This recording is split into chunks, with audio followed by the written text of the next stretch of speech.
pero muy bienvenidos. Este es nuestro espacio político. Como todos los días, tenemos un invitado, tenemos una historia por conocer, tenemos una propuesta diferente y esto lo estamos transitando en la cuenta regresiva de lo que serán las PASO el próximo domingo 13 de agosto, donde vamos a ir a las urnas de manera obligatoria para elegir a quienes queremos que sean los representantes en las elecciones de octubre. Vamos a conocer hoy la historia de una mujer, batalladora si las hay, trabajando en la política desde hace muchísimos años, una mujer que lucha por la justicia, que no lo hace detrás de un escritorio, sino que va al frente. Ella es Vilma Ripoll, representa a Izquierda al Frente por el Socialismo, es precandidata a senadora provincial por la provincia de Buenos Aires y si me equivoqué en algún dato... Nacional. Nacional en la provincia de Buenos Aires. Exactamente. Son demasiados títulos. No, es larguísimo y encima empiezan con precandidata y entonces la gente ya no sabe dónde está parada. Se nos hace difícil a nosotros y tratamos de simplificárselo al vecino que Claro. está del otro lado. Bueno, Vilma, bienvenida. No, gracias por la invitación y muy amable. Y este tiempo para nosotros es muy valioso porque creemos que desde aquel que empieza a acompañar desde una suplencia en una boleta hasta aquel que llega a los rangos más altos en la misma boleta, tienen el mismo tiempo para poder aquella explayarse. Queremos conocerlos a ustedes. Bueno, has nacido en Firmat, provincia de Santa Fe. ¿Decís tu edad públicamente? Y a veces. ¿Y hoy? No. Nací en el 54. Bueno, sos muy joven y te digo que no pareces. Ah, ¿Cuánto hace gracias. que caminas la política? No, hace muchos años, porque de verdad, desde pasada la adolescencia ya empecé a hacer actividad política ligada a un partido de izquierda, históricamente seguí en el mismo. Sos una de las pocas, podemos decir, que te mantuviste en la línea. Sí, creo que te diría casi la única. Pero incluso estuve exiliada 4 años en Colombia y después volví, vine porque yo fui a estudiar a Santa Fe, empecé a militar en Santa Fe, a Rosario. ¿Empezó en la época de tu ciclo y estudio universitario o en los finales del secundario donde te interesó la política? No, cuando fui a la universidad.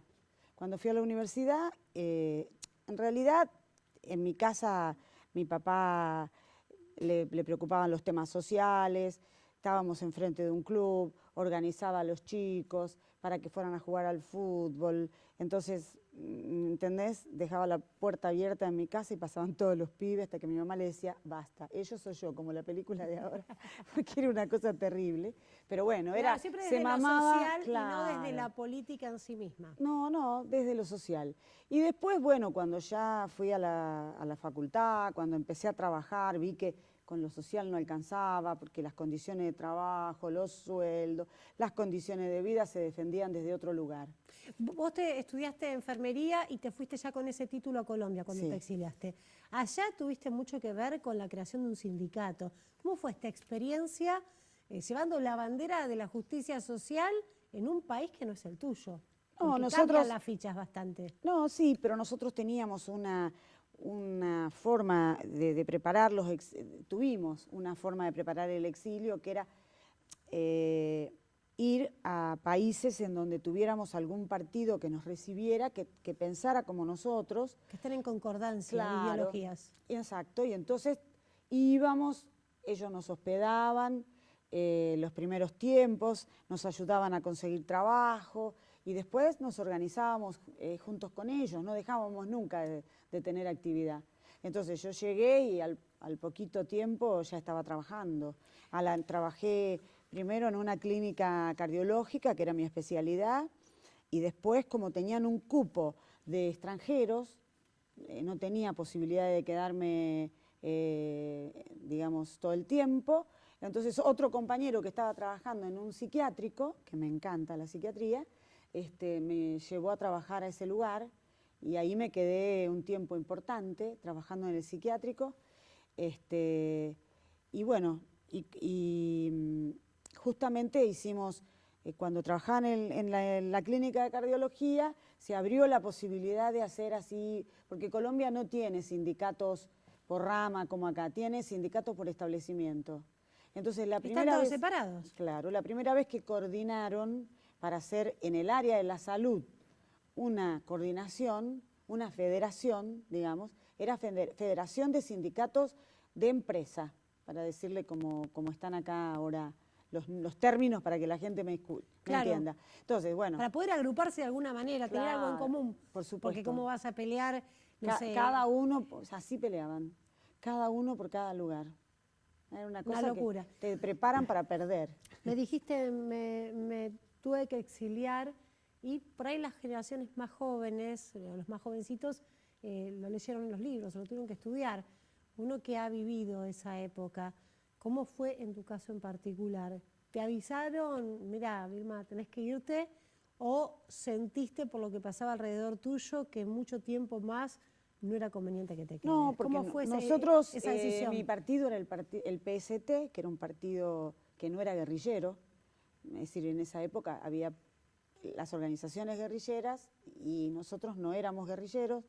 Igual a la hora de perseguirnos nos perseguían igual que a los demás. Se perseguía a todos. Claro, a todos. Yo trabajaba en el PAMI 1 de Rosario, sí, nosotros hicimos el PAMI 1 de Rosario y vinieron a buscar a una secretaria del departamento de enfermería, que sí, que era una chica ligada a una organización guerrillera, y cuando la fueron a buscar a ella preguntaron por mí. Entonces a mí me avisaron rápido y tuve que desaparecer de ahí de ¿Lo toda habías previsto en algún momento, lo habías considerado como posibilidad o te agarró así de sopetón? Mira, vos lo considerás como... O sea, el irse de su tierra, el desarraigo a la fuerza, hace una marca, una mella en la personalidad y en el alma de las personas. Sí, te hace, por supuesto, no es fácil, porque vos te vas vos, sin tu familia, sin tus amigos, tenés que hacer todo de nuevo. Sin nada. Sin nada. Y tenés que hacer todo de nuevo. Entonces, bueno, también te prepara un poco para reconstruir en la vida las amistades, nuevas camadas de amigos. ¿Lo habías...?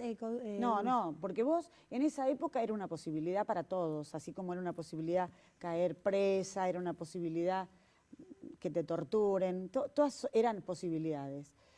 Uno habla de eso, pero nunca es... y otra era ¿Perdiste el amigos exilio. en la dictadura? Sí. Entonces, era una posibilidad. Entonces vos, frente a esa posibilidad, bueno, saltó esa y a mí me pareció que estaba bien, que mi partido me cuidaba. ¿Cómo fue volver? Volver fue, nosotros opinábamos que se caía la dictadura, porque por las cosas que pasaban ya acá, que se estaba cayendo, y fue antes de Malvinas. Yo entré antes de Malvinas, incluso para... ¿Vos sos la generación de Malvinas? No, yo... O un poquito más. Más grande que la generación de Malvinas. 56, pero yo volví, 57 es Malvinas. Claro, 54 lo mío, ahí. Sí, bueno. Entonces... Estás en esa camada que quedó interrumpida en el tiempo de la historia argentina. No, sí, yo tuve la interrupción previa, que son los 30.000 desaparecidos. Fue una generación. De mi generación... Hay un bache rotísimo. Claro, de mi generación fue importante. Ahí se fueron amigos tuyos. Claro, entonces compañeros, amigos y generación. ¿Esto te fortaleció en tu postura política para seguir luchando por tus convicciones? Sí. ¿O te atemorizó en algún momento? No, no te voy a decir que uno no siente miedo, porque vos llegás a tu casa y están, qué cosa que me pasó. Llego a la esquina de mi casa y estaban allanando todas las casas. Imagínate, ahí vos decís, ¿y ahora cómo hago? Pego la vuelta. ¿Cuántos años tenías, Vilma? Y tenía 19, 20. Ya Eras cuando una me nena. exilié, cumplí 21 en Colombia, y allá en la Embajada Argentina en Colombia recibí el título, porque acá no había podido ir a buscarlo.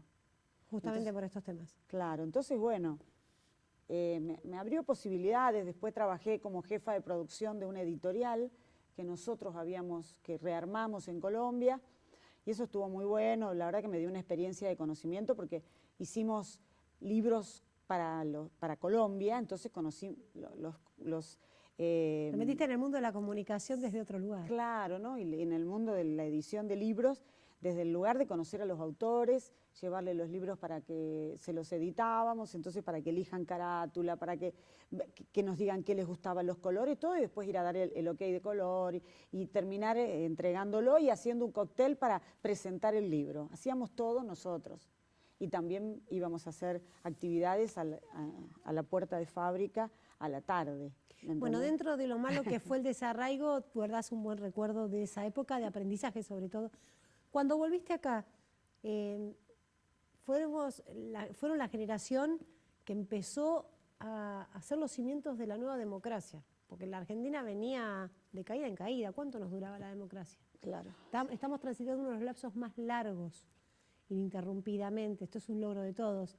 ¿Cómo fue hacer política en el 83, en el 82? Y para nosotros, abrimos, como nosotros opinábamos que se caía la dictadura, empezamos a preparar la reapertura de los locales y la actividad para esa época. Así que para nosotros el 82-83 fue con el MAS, nuestro partido de ese momento, que fue después el partido más grande que tuvo la izquierda en el país, y la verdad que era apasionante. ¿Por qué no crece la izquierda a los mismos pasos que crecen otros partidos que se van armando de desprendimientos de antiguos partidos?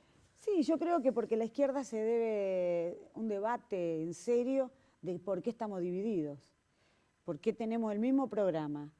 Por supuesto. ¿Qué diferencia hay, por ejemplo, entre la propuesta de Vilma Ripoll de Izquierda al Frente con el de Frente de Izquierda, que es el de Pitrola y del Caño? Importante ninguna.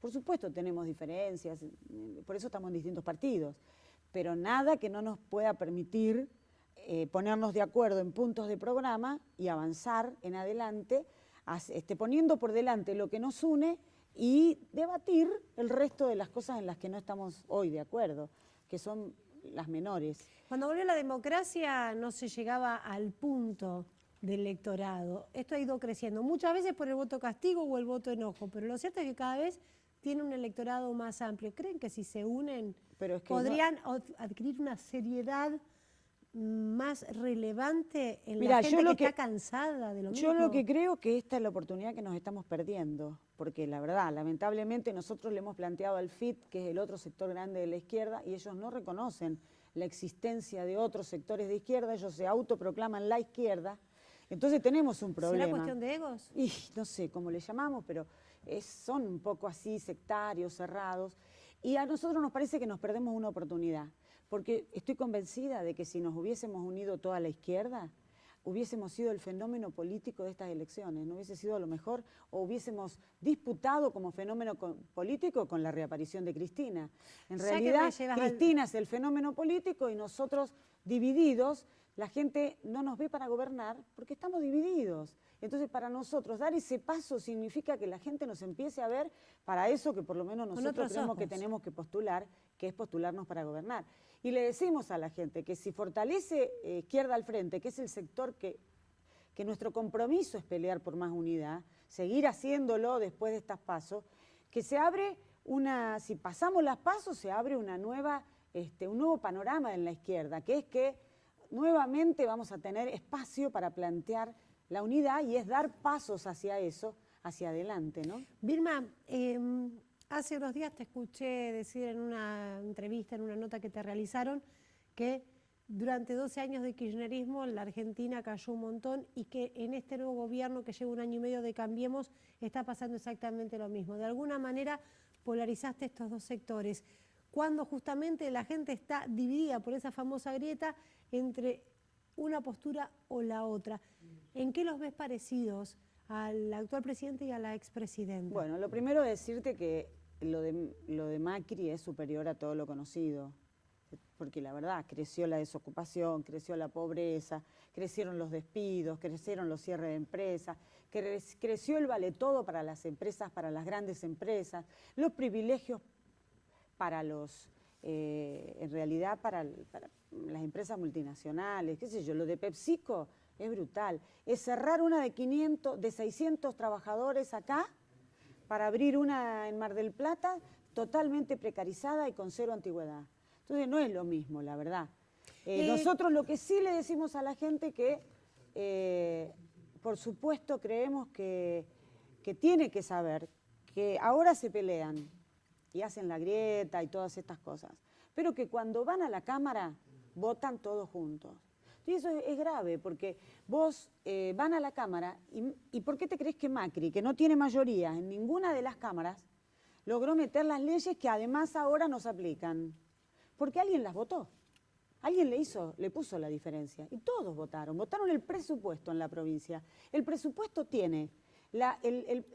contiene el presupuesto en educación y en salud más bajo de los últimos 25 años.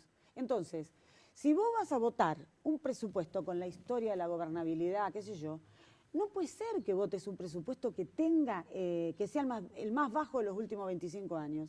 No puede ser que votes un endeudamiento como el que tomó la gobernadora Vidal, que nos ata de pie y manos, porque las deudas externas se pagan con los presupuestos. ¿Por qué bajan los presupuestos de salud, de educación, de vivienda? Porque hay que pagar la deuda.